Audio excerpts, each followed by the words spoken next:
아버지께 대한 공부와 지식을 배우려고 모였습니다. 오늘 함께 해주셔서 살아계신 아버지의 그 전지전능하심의 능력을 배우고 익혀서 승리하는 인생길로 살아갈 수 있도록 특별히 이 시간 아버지께서 은혜를 더하여 주시옵소서.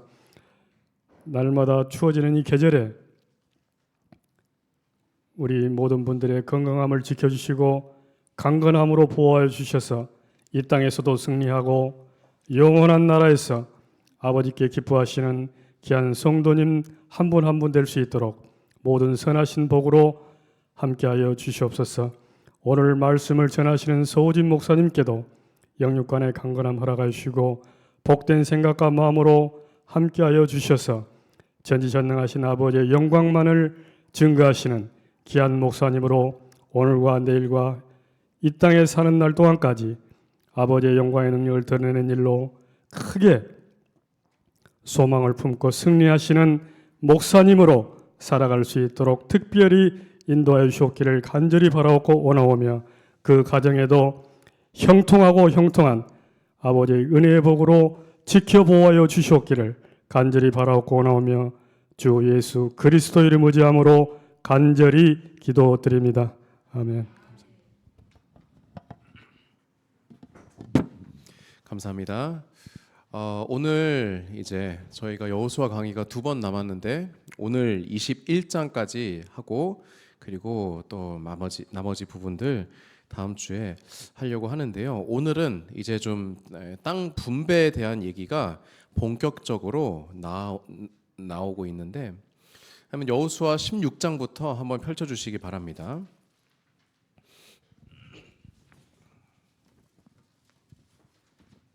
여러분이 이제 뭐 여호수아를 통독을 하실 때도 이제 중반까지는 이렇게 재밌다가 뭐 15장, 16장 이렇게 넘어가면은 그러면은 뭐 유다 자손의 지파는 어디와 어디와 어디와 어디와 어디 경계까지더라 하고 사실은 지명들이 쭉 나오는데 그 지명 하나도 모르잖아요. 그리고 그 중에 사실 대부분은 오늘날의 학자들도 그 지명을 몰라요. 예. 그런 경우도 사실은 많이 있고 뭐 성경에만 등장하는 그런 지명들도 있고 그렇기 때문에 이거는 정말 명실상부하게 당시 사람들을 위해서 쓰여진 책이었음을 우리가 다시 한번 확인할 수 있을 것 같아요. 16장부터 지금 21장까지의 그 내용 개요는 위에 보시고요. 16장부터 한번 보겠습니다. 여러분 15장에서 우리가 어떤 얘기 했었는지 기억나시나요? 지난 15장에서는 어떤 지파의 땅을 먼저 분배했을까요? 15장에서는 누구 먼저 땅 나눠줬을까요? 여러분이 가지고 계신 성경책이 좋은 성경책이면은 그러면 항상 말씀 위에 표제가 있습니다. 15장 1절 위에 어떤 표제가 적혀 있습니까? 그러면은 15장은 무슨 내용이에요? 그렇죠. 유다 자손에게, 유다 지파에게 땅을 준 내용이에요. 그래서 먼저 유다 지파에게 땅을 주었어요. 그리고 거기에서 이제 갈렙 얘기가 한 번 더 이렇게 나왔지요. 그리고 나서 그 다음에 이제 유다 다음에 어떤 지파가 나오냐면은 16장 1절 요셉 자손이 나옵니다. 그런데 요셉 자손은 우리가 요셉 지파라고 부르지 않지요. 지난주에도 말씀을 드렸습니다만 요셉의 두 아들 누구입니까? 에브라임과 므낫세예요. 근데 이제 그렇기 때문에 요셉 지파가 컸기 때문에 두 지파로 나뉘어졌는데 그 중에서도 이제 므낫세 지파 같은 경우에는 어떻게 됩니까? 므낫세 지파의 절반이 어디로 넘어가요? 요단강의 동편에 남아있기로 했죠. 그래서 지금 남아있는 거는 아직 땅을 분배받지 못했던 므낫세의 서쪽 지파가 아직 남아있어요. 그래서 지금 어쨌든 에브라임과 므낫세는 지금 한 줄기이기 때문에 땅 분배도 지금 한꺼번에 받고 있는데요. 그래서 16장부터 17장 말미까지 에브라임과 므낫세 서쪽 지파가 분배를 받은 얘기예요. 쭉 이렇게 보시면은 에브라임 나눠주고 므낫세 나눠주고 그러고 있는데 한 가지 좀 특이한 구절이 이렇게 있습니다. 여러분 성경을 쭉 읽으시다가 항상 반복되는 패턴들이 있거든요.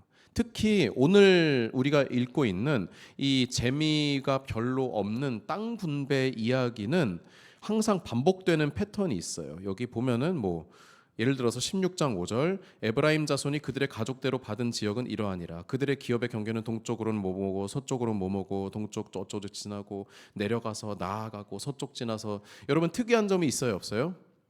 막 밑줄 치고 싶은 그런 줄이 있어요, 없어요? 있어요? 물론 밑줄 치는 건 여러분의 자유이지만 그러나 사실 제 눈에는 별로 이렇게 보이지 않습니다. 그냥 읽고 이렇게 넘어가는 부분인데 그런데 좀 특이한 그런 구절이 쭉 내려가다 보면 하나 발견되실 거예요. 7절, 8절 눈으로 한번 읽어보세요. 9절, 10절. 자, 여러분 10절 한번 보십시오. 10절에서는 그 패턴이 깨지는 구절들이 하나 나오는데 여러분 성경의 저자들도 이거를 다 염두에 두면서 이렇게 쓰고는 합니다.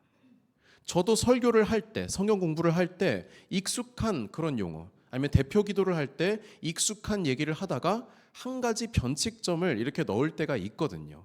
그러면은 그때는 성도님들이 이러고 있다가 이렇게 하는 그런 순간이에요. 무슨 말인지 아시겠어요? 못 보신 분들을 위해서 이렇게 하고 있다가 이렇게 하는 목사님 뭐라고 하신 거지 지금? 라는 그런 순간이 있어요. 환기를 시키는. 그만큼 중요한 얘기라는 거거든요.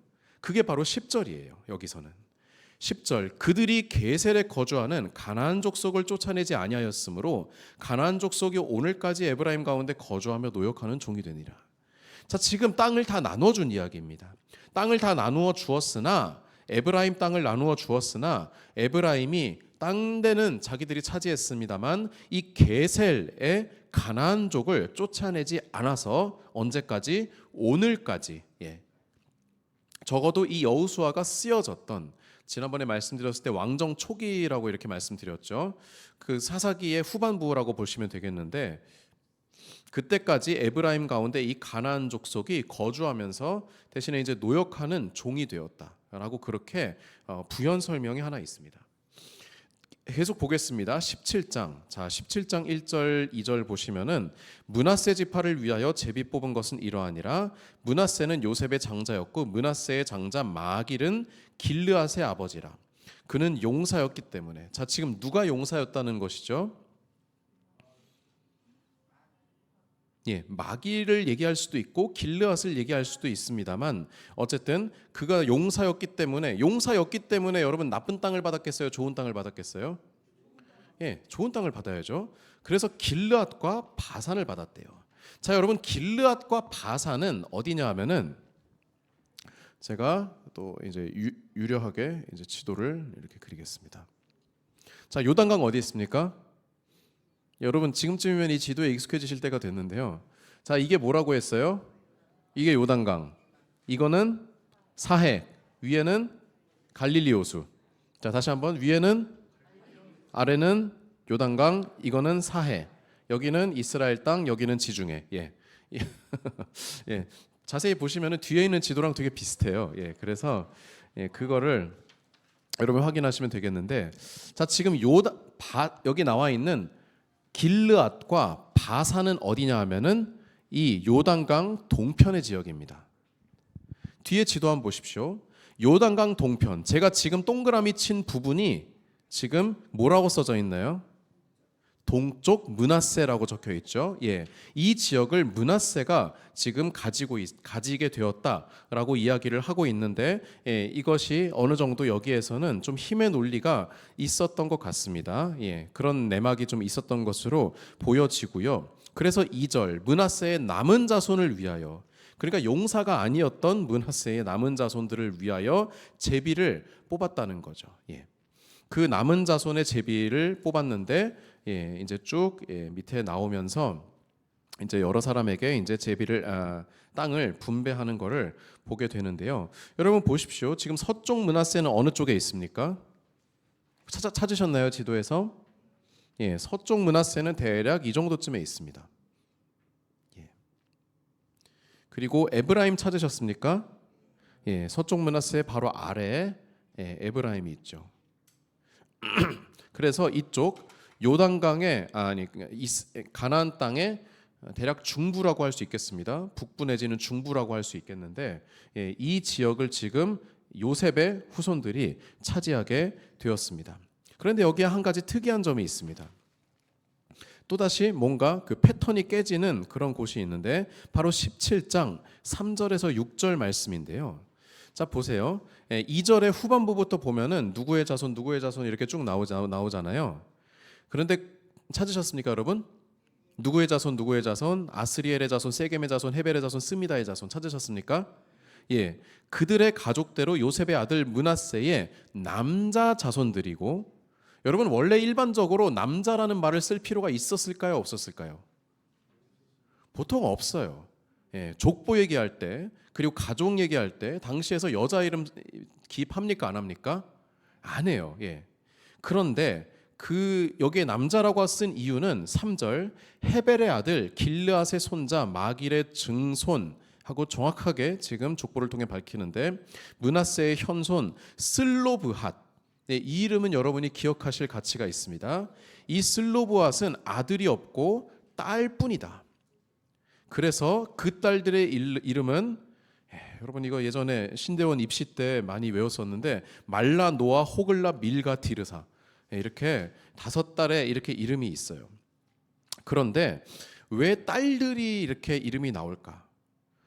4절 그들이 제사장 엘르아살과 눈의 아들 여호수아와 지도자들 앞에 나와서 말하기를 여호와께서 당신들이 아니라 모세에게 명령하사 우리 형제 중에서 우리에게 기업을 주라 하셨다 하매 여호와의 명령을 따라 그들에게 그들의 아버지 형제들 중에서 기업을 주므로라고 이렇게 나와 있습니다.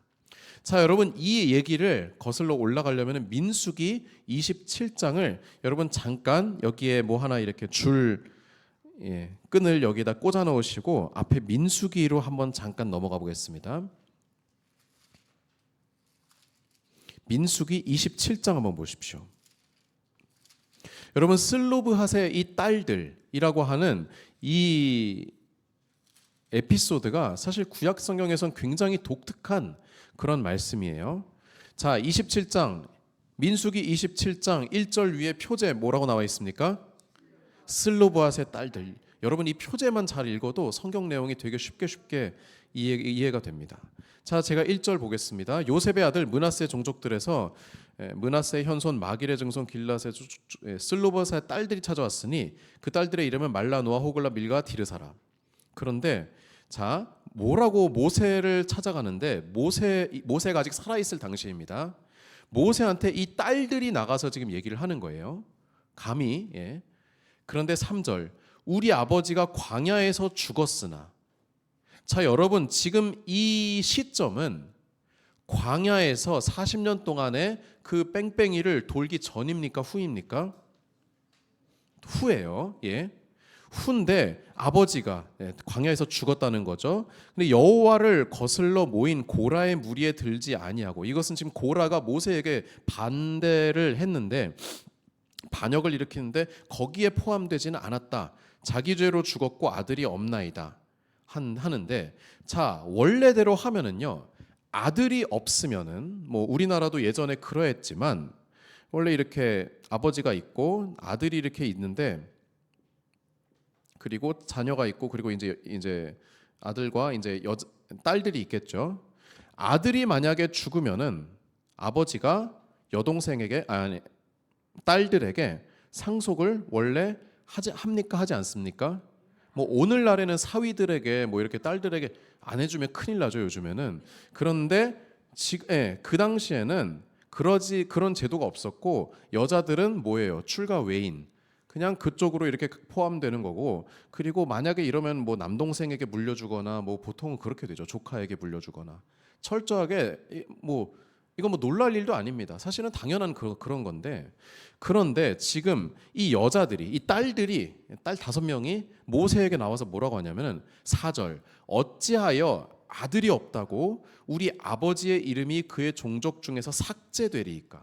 자, 무슨 말이냐면은 딸들에게 여러분 이거 땅을 물려준다는 것은 단순한 그런 부동산의 상속이 아니라 그 집안의 근간을 이루는 그 정체성 자체를 지금 물려준다는 그런 뜻인데, 그런데 딸들에게 물려주지 않으면은 아버지의 이름은 어떻게 돼요?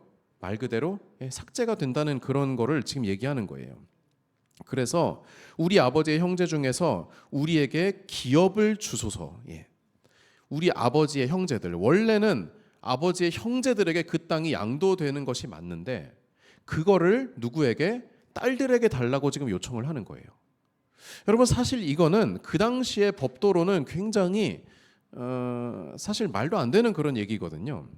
그래서 모세도 지금 이거를 어떻게 해야 될지 모르는 거예요. 그래서 5절 모세가 그 사연을 여호와께 아뢰니라.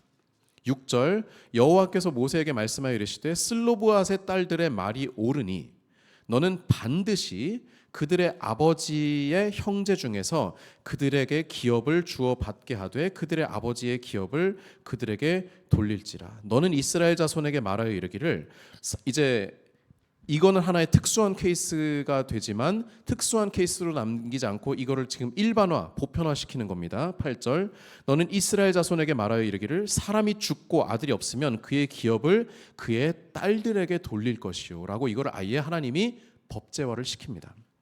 형제도 없으면 그의 기업을 그의 아버지의 형제에게 줄 것이요 그의 아버지의 형제도 없으면 그 기업을 가장 가까운 친족에게 주어 받게 할지니라 하고 나 여호와가 모세에게 명령한 대로 이스라엘 자손에게 판결 규례가 되게 할지니라 라고 하나님께서 이 상속에 대한 법을 하나님께서 바꾸셨는데, 놀랍게도 이거는 하나님께서 먼저 이렇게 하라라고 말씀하신 것이 아니라 슬로보앗의 딸들이 먼저 요청을 해서 모세가 그거를 하나님께 아뢰서 하나님이 바꾸신 그런 대단히 독특한 그런 케이스라고 여러분이 보실 수 있습니다. 참 독특한 그런 말씀이에요.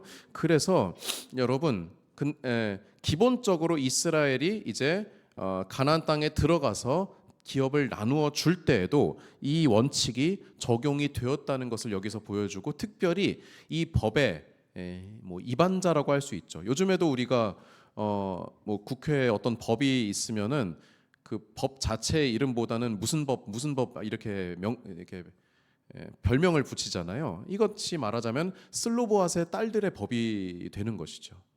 그래서 이 여호수아 17장에서 이거를 다시 한번 이 에피소드를 언급하는 이유는 무엇이겠습니까? 이거를 읽은 우리의 후손들이, 우리 조상들이 이렇게 딸들에게도 땅을 물려주는 그러한 조상들의 전통이 있었다라고 하는 것을 보여주며, 사실 우리가 이것을 인권적인 측면에서 해석하더라도 이거는 굉장히 당시 사회에서는 파격적이었던 그런 상속 제도라고 할 수 있겠지요. 하나님의 다스림, 하나님의 통치하심이 이와 같이, 물론 당시의 그런 사회 제도와 문화를 어느 정도 수용하며 가는 그러한 구조이긴 하지만 기본적으로 이와 같이 파격적인 그런 일도 있었다는 것을 지금 보여주고 있습니다. 그래서 이렇게 쭉 므낫세의 경계를 나누어 주고 있는데, 또다시 패턴이 깨지는 곳이 있는데 12절 그러나 므낫세 자손이, 이제 여호수아 17장으로 다시 돌아옵니다. 그러나 므낫세 자손이 그 성읍들의 주민을 쫓아내지 못하매 또 나누어졌는데 못 쫓아냈다. 가나안 족속이 결심하고 그 땅에 거주하였으니 이스라엘 자손이 강성한 후에야 가나안 족속에게 노역을 시키고 다 쫓아내지 아니하였더라. 자, 지금 일종의 그런 조건부들이 지금 계속 나오고 있는 거예요. 이스라엘 백성의 땅은 다 이제 분배가 되었습니다만, 지난 시간에도 말씀드렸죠. 그 땅이 완전히 평정되었기 때문에 나누어 준 것이 아니라, 아직 평정은 덜 되었지만 큰 전투에서는 승리하였기 때문에 이제 너희가 들어가서 남은 싸움을 수행하라 라고 하는 그러한 메시지인데, 이거를 성공적으로 수행을 한 것도 있고 하지 못한 것도 있었다는 것을 지금 여호수아에서 밝히고 있어요. 쭉 보겠습니다. 자, 그런데 또 하나의 독특한 에피소드가 나와요. 14절에서 18절까지 말씀인데, 자, 표제를 한번 읽어볼까요? 성경 위에 있는, 시작. 땅을 더 요구함. 자, 더 요구했어요. 자, 지금 더 요구하는데 요셉 자손이 지금 말하는 이유는 뭘까요? 14절 여호와께서 지금까지 내게 복을 주심으로 내가 큰 민족이 되었거늘. 이건 무슨 말이냐면은 인구 숫자가 많아졌다라고 하는 그런 의미예요. 실제로 에브라임 므낫세 지파는 이스라엘의 12지파 중에서도 유다 지파도 굉장히 인구수가 많았는데 그 쌍벽을 이룰 정도로 굉장히 많았거든요. 게다가 여러분 그 출신 인물도 우리가 봐야겠는데 여기다가는 이제 안 적었지만 지금 유다가 이만큼 미리 이제 분배를 받았습니다. 자, 유다 지파에는 지난 시간에 말씀드렸죠. 유다 지파 출신으로 아주 유명한 사람이 지금 누구 있습니까? 지금 여호수아 15장에 나왔던 그렇죠. 누구요? 갈렙이 있죠. 예. 1세대 중에서 유일하게 살아남은 그 갈렙이라고 하는 걸출한 지도자가 유다 지파에 있었는데 자, 그럼 보세요. 에브라임 지파요? 만만치 않습니다. 에브라임에는 누가 있을까요, 여러분? 갈렙과 유일하게 대등하게 이렇게 얘기할 수 있는 사람. 여호수아가 에브라임 지파 출신이에요. 그렇기 때문에 지금 에브라임 므낫세 입장에서는 자기들이 인구수도 많고 게다가 지금 전체 지도자인 여호수아가 우리 지파 출신인데 땅 좀 더 달라라고 이렇게 얘기를 좀 하는 거예요. 예. 그래서 당신이 나의 기업을 위하여 한 제비 한 분깃으로만 내게 주시면 어찌함이니까라고 이제 불평을 토로하고 있죠. 하지만 우리의 여호수아는 뭐라고 합니까? 자, 15절 여호수아가 그들에게 이르되 내가 큰 민족이 되므로 에브라임 산지가 내게 좁을진데 자, 그건 이해한다 이거예요. 자, 그러면 어떻게? 브리스 족속과 르바임 족속의 땅 살림으로 올라가서 스스로 개척하라. 자, 비어있는 땅, 이미 평정된 땅, 쉬운 땅을 찾으려고 하지 말고 너희가 큰 민족이 되었다면은 그것은 하나님께서 너에게 주신 축복이고 그 축복을 받았다고 한다면은 받은 자답게 더 강한 적과 나가서 싸우라고 그래서 그 땅을 취해서 너희가 가지라고 지금 얘기를 하는 거예요. 근데 요셉 자손이 뭐라고 해요? 그 산지는 우리에게 넉넉하지도 못하고 골짜기 땅에 거주하는 모든 가나안 족속에게는 베스안과 그 마을에 거주하는 자이든지 이스라엘 거주하는 자이든지 다 뭐가 있어요? 철병거가 있나이다. 오늘 담임 목사님 말씀 속에서도 나왔지만 아주 신진 무기들이 이렇게 가지고 있었고 하나 여호수아는 또 뭐라고 해요? 너는 큰 민족이요 큰 권능이 있은즉 하나님께서 너에게 큰 능력을 주셨은즉 한 분기만 가질 것이 아니라 그 산지도 내 것이 되리니 비록 삼림이라도 네가 개척하라 라고 하나님 여호수아가 말을 하고 있는 거예요. 내가 능히 그를 쫓아내리라. 그러니까 땅을 더 달라고 한 것에 대한 사실상의 허락입니까 거절입니까? 거절이지요. 대신에 모자란 땅은 네가 스스로 가서 개척하라. 여러분 이 14절에서부터 18절까지 에브라임과 므낫세 지파가 지금 여호수아에게 거절당한 이야기는 앞선 말씀 중에서 우리가 읽은 말씀 중에서 14장에 누구의 이야기랑 정반대의 그런 구조를 이룹니까? 바로 갈렙의 이야기입니다. 여러분 갈렙은 어떻게 했어요? 정반대로 나갔어요. 갈렙도 여호수아에게 나갔습니다. 하지만 뭐라고 했어요? 비어있는 땅, 편한 땅 달라고 하지 않고 뭘 달라고 했어요? 산지를 달라고. 여기는 여부수 족속 내가 쳐서 그 안악 자손들 내가 치겠다. 그러니까 나에게 이 전쟁터로 먼저 나갈 수 있는 그 순번을 허락해 달라라고 이야기를 하고 여호수아가 허락하고 갈렙은 실제로 그 전쟁을 성공적으로 수행했으나 반대로 에브라임 므낫세는 땅 받아놓고서도 쫓아내지 못하고 그리고 땅 좁다고 더 달라고 그러고 하는 그러한 똑같은 환경에 있을지라도 내가 이거를 적극적으로 개척해 나가고 하나님의 약속을 믿으며 갈지 갈렙처럼 아니면은 그 약속을 믿지 못해서 계속해서 편한 길로만 가려고 할지 그것에 대한 그 구도를 지금 성경에서 아주 재밌게 보여주고 있어요. 계속해서 보겠습니다. 18장 넘어가겠습니다. 자, 지금 1차로 이만큼이 지금 분배된 거예요. 그 1차 분배지는 여호수아가 이렇게 있었던 길갈 지역입니다. 그래서 유다, 서쪽 므낫세 그리고 에브라임 지파가 지금 땅 분배를 받았는데, 자 나머지 땅들에 대하여서 아직 지금 정복 사업이 계속 좀 지지부진했던 모양입니다. 2절 말씀 보십시오. 그러나 이스라엘 자손 중에 그 기업의 분배를 받지 못한 자가 아직도 7지파라. 무슨 소리냐, 그냥 나눠주면 되는 거지라고 생각할 수 있지만, 그러려면은 어느 정도 그 지파들이 적극적으로 나서서 말하자면 갈렙처럼 이 땅에 가서 우리가 싸우겠습니다라고 해야 할 텐데, 지금 약간 그러지 않고 좀 눈치를 보고 있었던 모양이에요. 여호수아가 이스라엘 자손에게 이르되 너희 조상의 하나님 여호와께서 너희에게 주신 땅을 점령하러 가기를 어느 때까지 지체하겠느냐. 이미 하나님께서는 승리를 약속하셨고, 여리고성과 남쪽 기브온 전투, 북쪽 메론 물가의 전투 그 대전에서 승리하게 초자연적인 승리들을 거두게 하심으로 이미 하나님의 약속이 성취되고 있음을 보여주셨는데, 그런데 여전히 지체하고 있었던 나머지 지파들에 대해서 이제 재촉을 하는 것이죠. 여기 써드렸지만 여호수아가 분배하지 않았기 때문이 아니라 정복 전쟁이 진척되지 않았기 때문이라는 겁니다. 그래서 실로에서의 그 두 번째 2차 분배는 그런 7지파를 향한 재촉의 성격을 띱니다. 그래서 여호수아는 뭐 합니까? 4절 너희는 각 지파에서 3사람씩 선정해라. 그래서 자기들 이제 영역들 위주로 지파의 땅을 지도에 그려오게 합니다. 그래서 이 사람들이 이제 지파별 지도를 그려오게 한 다음에 어떻게 하냐면은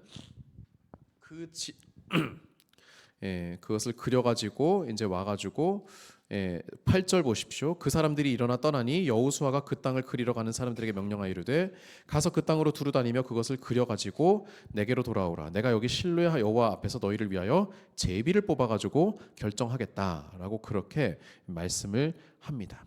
그래서 실제로 이제 그런 그 지도 그리는 과정을 끝내고 이제 지파들별로 제비를 뽑게 되는데요. 아까 말씀드린 것처럼 남부의 땅을 차지한 유다와 그리고 에브라임 므낫세 서쪽 지파는 여기에서 이제 제외되는 것이죠. 나머지 지파들 자 보겠습니다.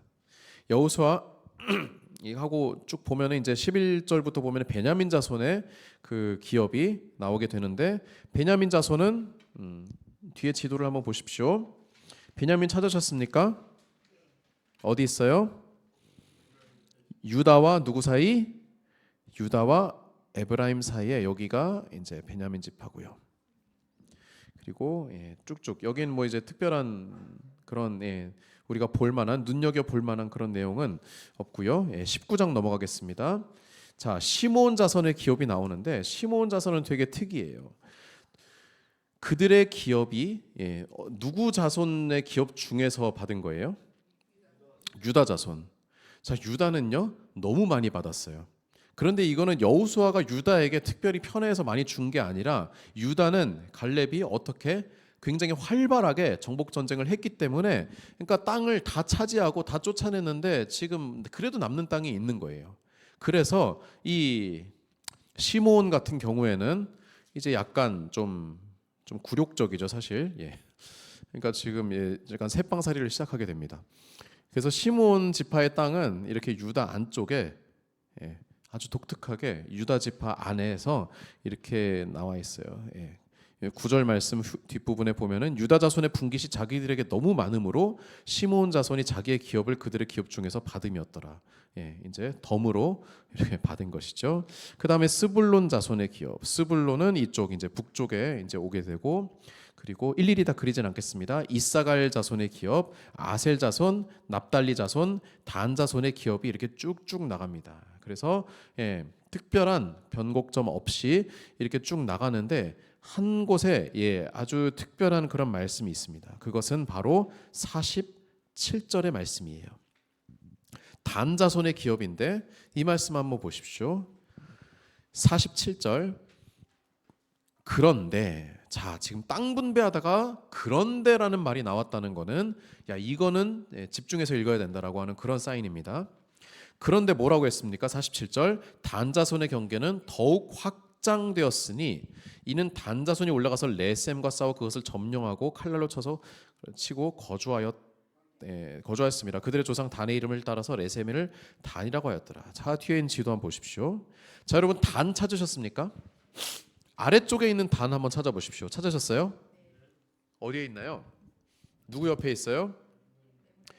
에브라임, 베냐민, 유다 옆에 여기 단이 원래 있죠.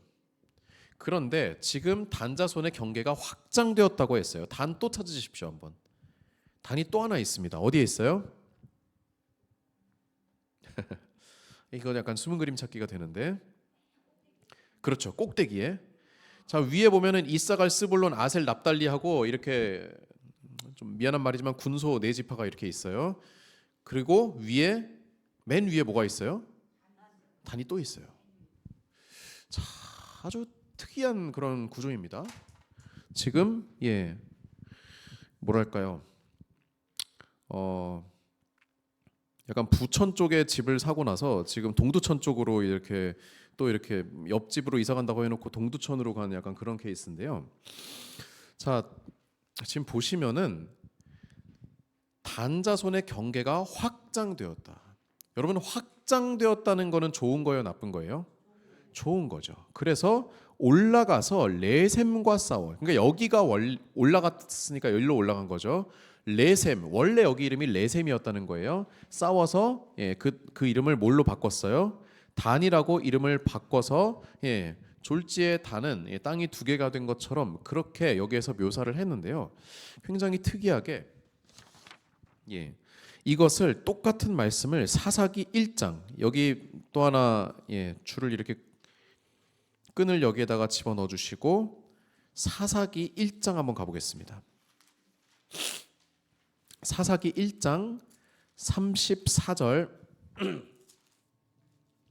한번 보십시오.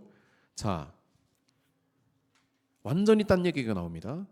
34절 지금 찾으셨습니까? 예.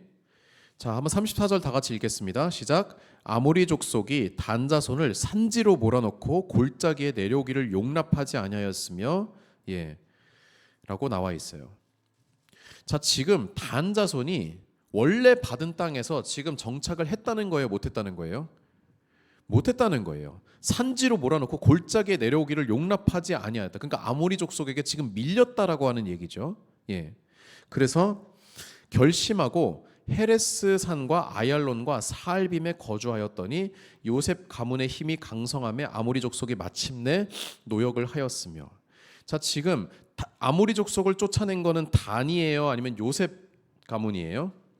요셉 가문의 힘이 강성해져서 여기 있는 므낫세와 에브라임 얘기겠죠. 이쪽 지역을 평정한 것이 결국에 단이 아니라 에브라임 므낫세 지파였다고 지금 얘기를 하는 거예요. 그럼 단 자손은 단자손은 지금 어떻게 되는 거예요? 또 이렇게 봅시다. 18장 사사기 18장 27에서 29절 한번 봅시다. 자, 이제 비밀이 밝혀지는데요.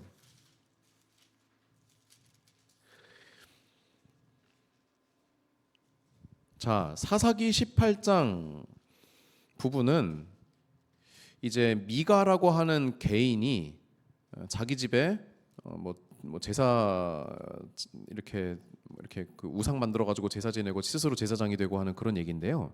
27절 단 자손이 미가가 만든 것과 그 제사장을 취하여 라이스에 이르러 한가하고 걱정이 없이 사는 백성을 만나 칼날로 그들을 치며 그 성읍을 불사르되 그들을 구원할 자가 없었으니 그 성읍이 베드르홉 가까운 골짜기에 있어서 시돈과 거리가 멀고 상종하는 사람도 없었음이더라. 단자손이 성읍을 세우고 거기 거주하면서 이스라엘에게서 태어난 그들의 조상 단의 이름을 따라 그 성읍을 단이라 하니라. 그 성읍의 본 이름은 라이스더라. 자, 지금 얘기가 완전히 다르게 흐르고 있죠. 한 가지 18장 1절 한번 보실까요? 그때에 이스라엘의 왕이 없었고 단지파는 그때 거주할 기업의 땅을 구하는 중이었으니 이는 그들이 이스라엘 지파 중에서 그때까지 기업을 분배받지 못하였습니다. 자, 분배를 받았어요, 못 받았어요? 받기는 받았어요. 그런데 이것이 말씀드린 대로 비어있는 땅 받은 게 아니라 아모리 족속이 살고 있는 땅을 받은 거라서 싸워야 되는데 싸움에서 승리했습니까, 졌습니까?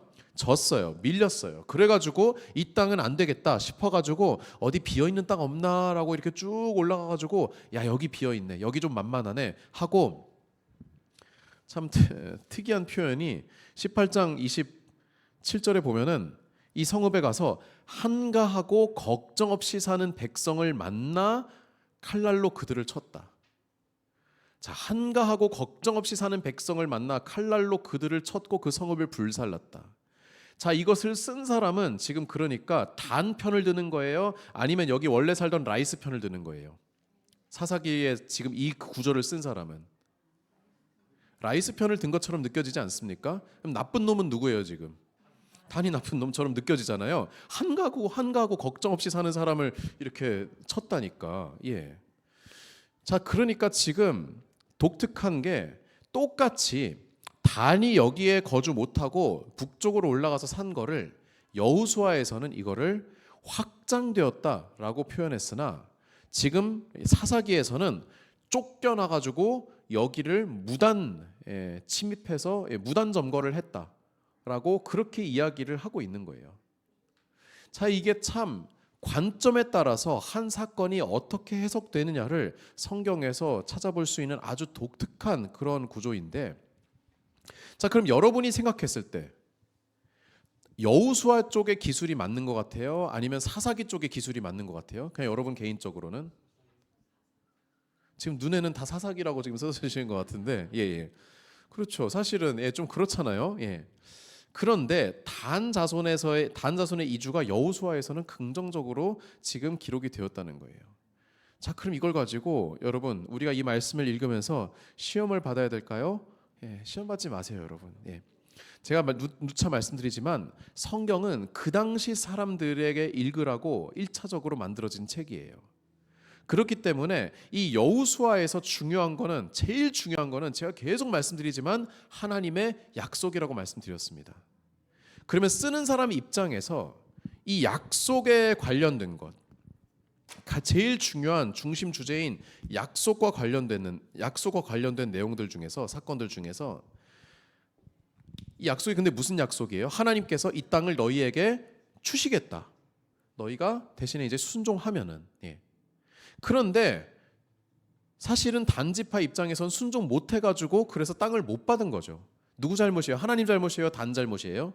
단지파 잘못이죠. 하지만 그 얘기를 여기에다가 집어 넣으면은 그러면은 어떤 게 읽는 사람 입장에서 하나님의 약속, 이거는 완벽해야 되거든요. 예, 완벽해야 되는데, 그런데 그 완벽함에 금이 갈 수도 있다라고 염려가 되는 그런 지점들이 발생하는 거죠. 그래서 쓴 사람 입장에서 이 단지파 얘기 어떻게 해야 될까 하고 고민을 했을 거예요. 얘네 이거 한심한 놈들 하면서 죄송합니다. 이 얘기를 해 말어라고 이렇게 하다가 그래 확장했다라고 이렇게 얘기를 하자. 여러분 이런 경우 있거든요. 제가 아까 잠깐 비유를 들었습니다만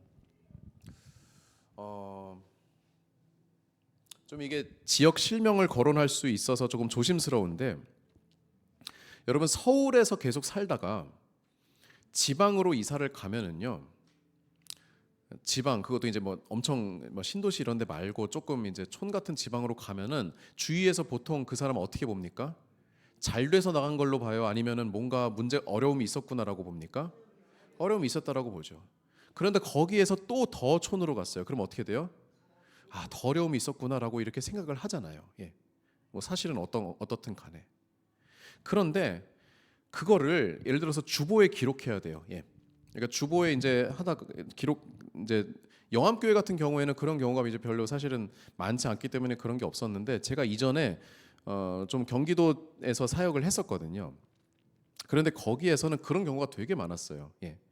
그러면은 딱 누가 보기에도 신도시에 사는 거 뻔히 아는데 촌으로 가는 거 이렇게 보이면은 그러면 이 사람 뭔가 경제적으로 지금 어렵구나라는 게 너무나도 티가 났어요. 예, 사실.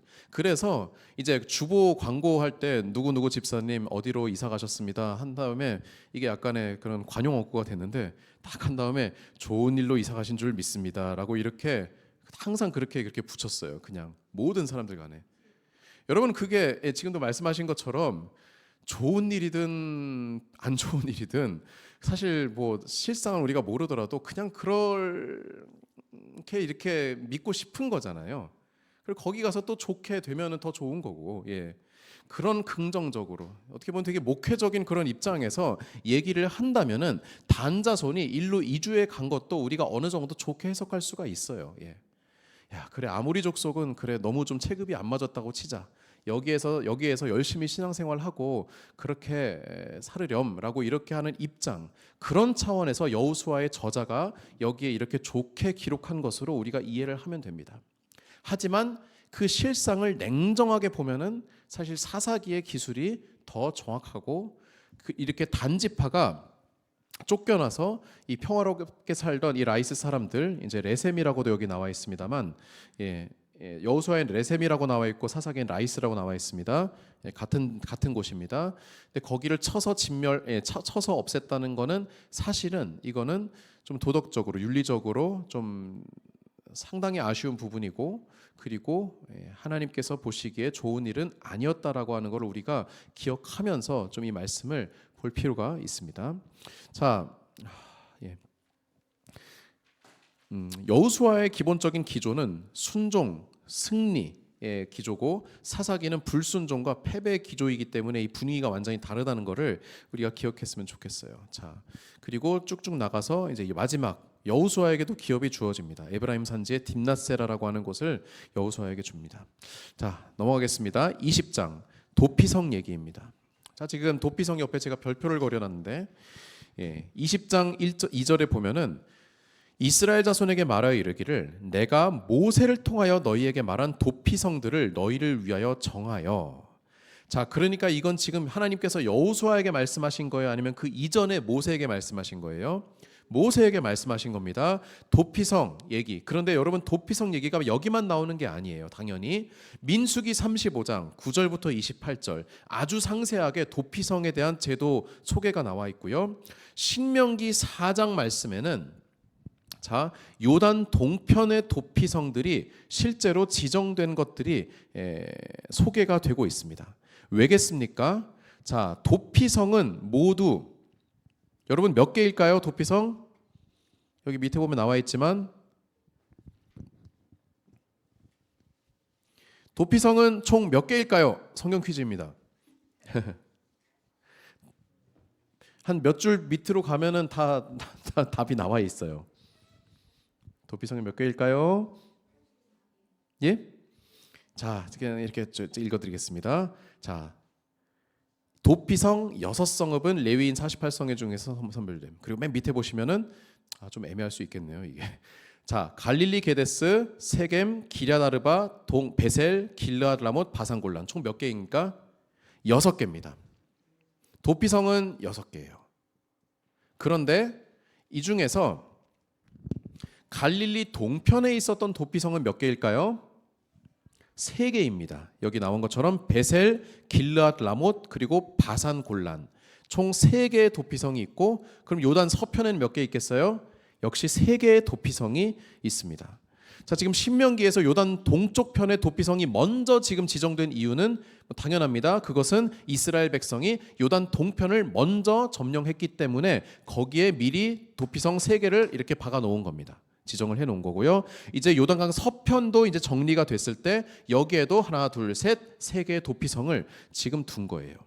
자, 그런데 도피성, 이 도피성이란 개념에 대해서 한번 볼게요. 도피성의 정의는 부지 중에 실수로 사람을 죽인 자가 도망칠 수 있는 곳이에요. 왜 도망쳐요? 여러분 오늘날 같으면은 오늘날처럼 이 법제도가 법치 국가가 잘 형성된 그런 사회에서는 여러분 사람을 죽였다고 해서 내가 실수든 고의든 사람을 죽였다고 해서 바로 내가 사형을 당합니까? 아니죠. 예, 경찰에 잡혀가고 재판받고 하는 것이 다 있죠. 그런데 그 당시는 어때요? 너 이 녀석 내 조카를 죽였어? 하면은 곧바로 이렇게 처벌이 당연히 이루어질 수 있는 그런 사회죠. 예. 그래서 정식 재판을 받기까지 또는 대제사장이 죽기까지 거주하다가 이 도피성에서 거주하다가 자기 집으로 돌아갈 수 있는 그러한 말하자면은 안전가옥 같은 그런 형태입니다. 이 도피성 6성읍은 레위인의 48성읍 중에서 선별이 됩니다. 이 무슨 말이냐 하면은 뒤에 나오지만 레위 지파는 여러분 따로 땅을 받은 것이 있습니까? 없습니까? 없어요. 그 대신에 각 지파에 다 일일이 다 나눠가지고 무려 48개 성읍을 여기에 받습니다. 다 이제 유다의 몇 개, 에브라임의 몇 개, 므낫세의 몇 개 뭐 이런 식으로. 그런데 그 48개 중에서 6개는 뭐라고요? 도피성이다. 특이한 거는 뭐냐 하면은요, 민수기 말씀을 보면은 이스라엘 자손뿐만 아니라 타국인과 거류민도 그 혜택을 누릴 수 있다고 나와 있어요. 즉 이거는 모든 사람을 위한 그런 안전장치라고 하는 것이죠. 전에 설명드렸는지 모르겠지만 타국인 같은 경우에는 이제 완전히 그냥 외국인 관광객 같은 그런 개념이고, 거류민은 뭐냐 하면은 약간 외국인 노동자 같은 그런 개념, 일정 기간 동안에 있는 그런 사람들까지도 모두가 똑같이 이 법의 보호를 받을 수 있는 굉장히 독특한 제도였어요. 그런데 여기도 기준은 엄격합니다. 지금 이제 민수기 말씀에서 제가 읽어왔는데, 철 연장, 돌, 나무 같은 거를 사용해서 죽였으면은 여러분 이건 고의성이 있어요, 없어요? 있기 때문에 이거는 무조건 사형, 처벌 당하고, 밀쳤거나 뭘 던졌거나 아니면 쳐서 죽였거나 이것도 고의성이 인정되기 때문에 이거는 반드시 처벌을 당한다.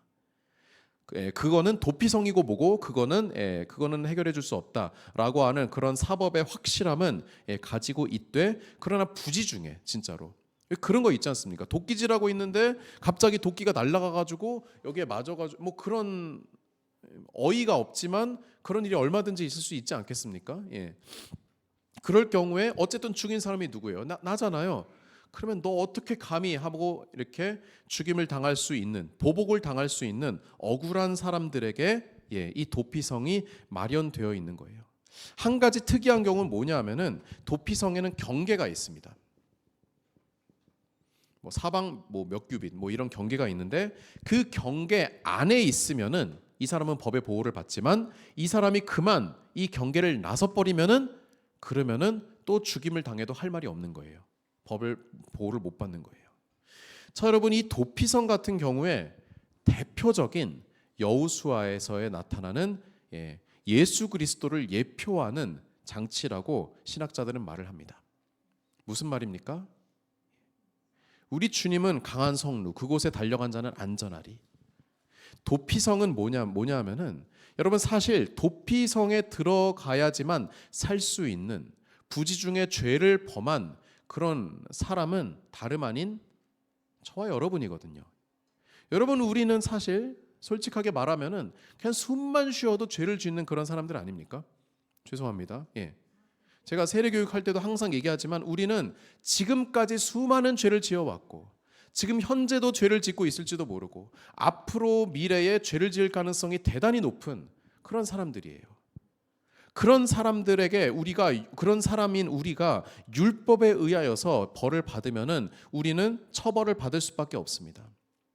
하지만 하나님께서는 그러한 우리를 위하여서 도피성을 마련해 주셨고, 그 도피성 안에 있으면은 그러면 우리는 산다.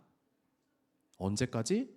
대제사장이 살아있는 동안, 이 경계를 나서지 않는 동안, 정식 재판을 받는 동안.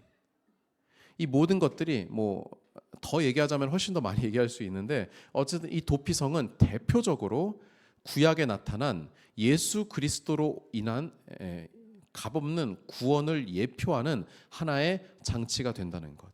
특별히 여호수아에서는 앞부분에 나왔던 기생 라합의 집에서 내걸었던 그 붉은 줄, 그리고 후반에 나타났던 이 도피성, 이것이 바로 구약의 예수 그리스도를 상징하는, 예표하는 하나의 장치로 보시면 되겠습니다. 넘어가겠습니다. 여호수아 21장. 자, 그래서 지금 다 나눠줬고요.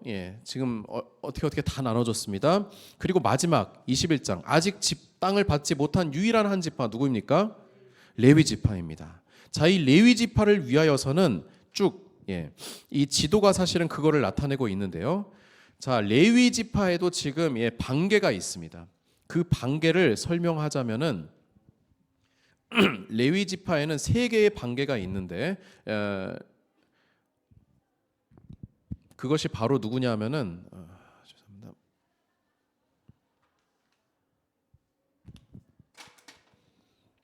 4절부터 보십시오, 여러분. 자, 누구 자손 누구 자손 누구 자손이 이렇게 나와 있습니다.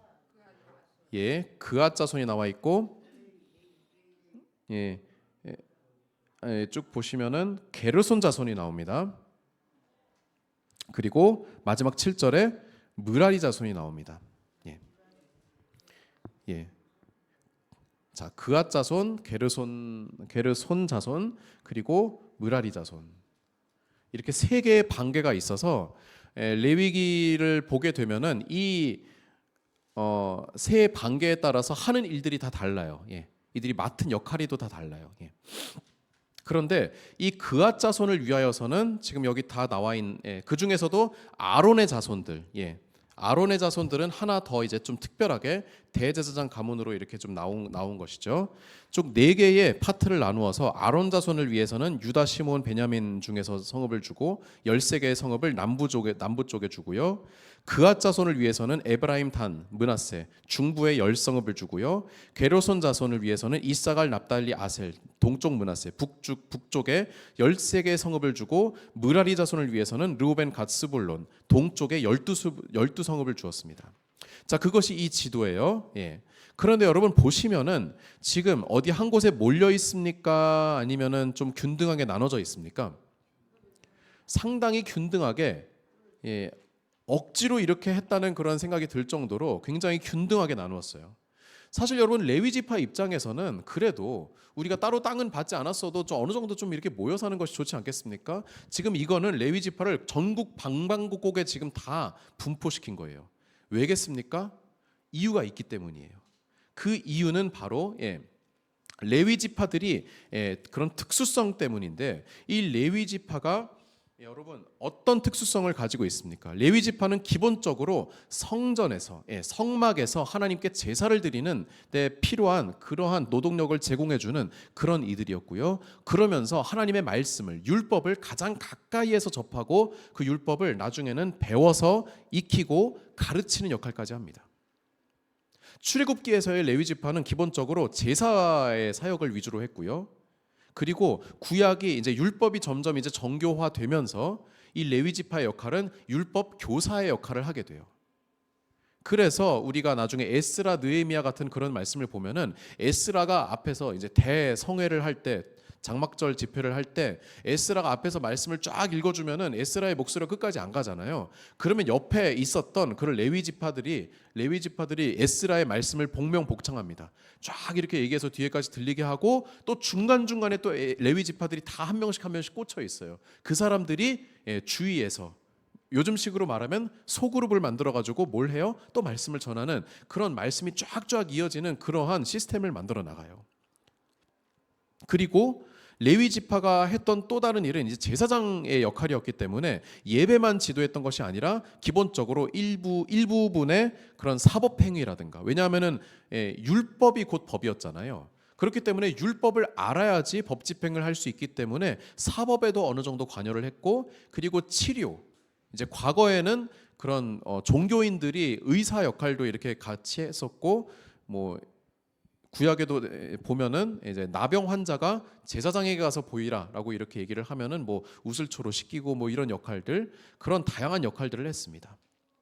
여기 보면은 레위 성읍의 목적은 지역별로 균등하게 다 따닥따닥 이렇게 놔가지고, 첫 번째 제사를 인도하는 것, 특히 예배에 대한 것, 이거를 레위인들이 해야 할 일이었습니다. 여러분 기억해 주십시오. 이때 당시는 예루살렘에 성전이 있었습니까? 없었습니까? 없었습니다. 성막은 있었습니다. 실로에 이제 여호수아가 관리하는, 대제사장 엘르아살이 관리하는 그 성막은 있었습니다만, 자, 그러면은 이제 예전에는 이스라엘 백성이 한 뭉터기로 다녔기 때문에 그 성막에서 예배를 드리면 됐었어요. 출애굽했을 때는. 그런데 이제는 지금 어떻게 됐습니까? 각지로 흩어졌잖아요. 그럼 어떻게 예배 드려요? 매주마다 이렇게 안식일 날 와가지고 여기 실로까지 왔어야 될까요? 불가능해요. 일상생활 못합니다. 다 따로따로 다 나뉘어가지고 예배를 드렸어야 했죠.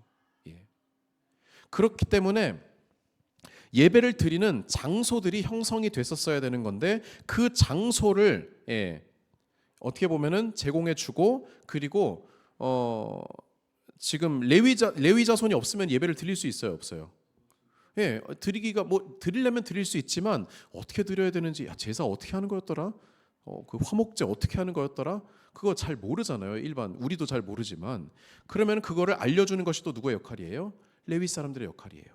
그래서 각 지방마다 오늘식으로 말하면은 각 지방마다 그 교회의 그 말하자면 목회자 역할을 해주는 것이 그 레위인들의 역할이었고 또 율법을 가르치는 것, 율법을 배우기 위해서 또 그 레위인으로부터 율법을 배워야 했고 또 사법, 치료, 이거 율법에 따르면 이거를 어떻게 해야 되나 궁금하니까 레위 성읍으로 가가지고 우리 레위인 그쪽 성읍의 장로에게 우리가 한번 물어보자 하면 거기에서 또 이제 사법에 대한 그런 가이드를 받고 그것이 레위인의 역할이었어요. 오늘날로 치면은 이 레위인의 역할은 어떤 역할일까요? 어떤 직함하고 비슷할까요? 목회자 역할하고 사실은 많은 부분 비슷하게 됩니다.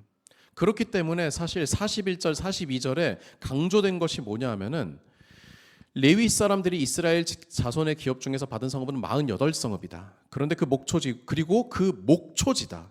이 각 성읍 주위에는 목초지가 있었고 성읍이 그랬다. 목초지를 여러분 왜 강조했을까요?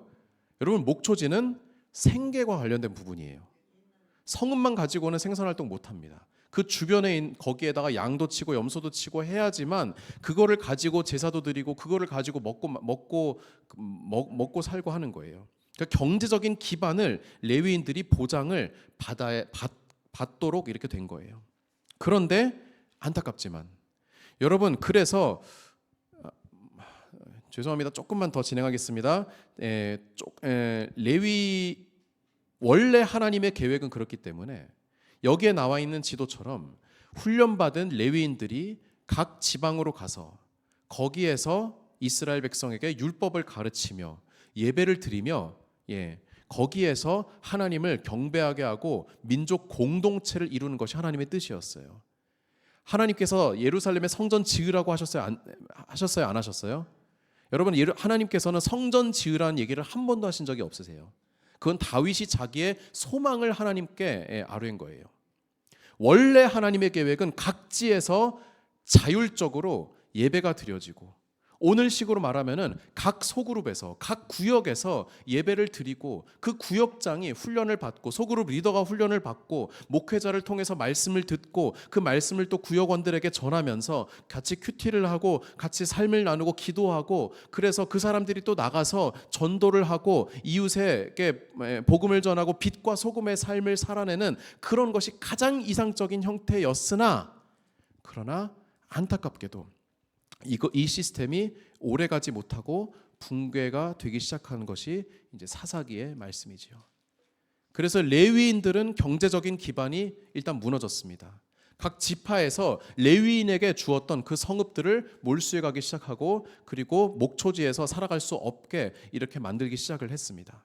그래서 레위인들이 떠돌다가 나중에 어떻게 돼요? 사사기에 보면 레위인들의 처지가 말이 아니죠. 제대로 율법을 알지도 못하는 채로 뭐 이상한 제사장이 되고 레위인의 첩례기 나오죠, 여러분. 나중에 그런 말도 안 되는 그런 일들이 벌어지는 그런 사건들이 일어나고 그리고 각지에서 예배를 드렸던 그 장소들은 어떻게 됩니까? 우상 숭배의 온상이 되어버리고 이것이 나중에 산당이 됩니다. 그 열왕기에 이제 우리가 지겹도록 보는 그 산당이 여기에서 나와요. 원래 산당은요, 여러분, 원래는 산당이 좋은 의미였어요. 각지에서 예배를 드리는 좋은 곳이었는데 그런데 이것이 변질되면서 하나님의 말씀의 영향력을 받지 못하면서 우상 숭배의 그런 온상이 되는 그런 안타까운 상황들을 보게 됩니다. 그래서 쭉 보시고 여기에서 이제 마무리를 하도록 하겠습니다. 다음 시간에는 이제 여호수아 마무리를 하도록 하겠습니다. 여러분 수고하셨습니다. 감사합니다.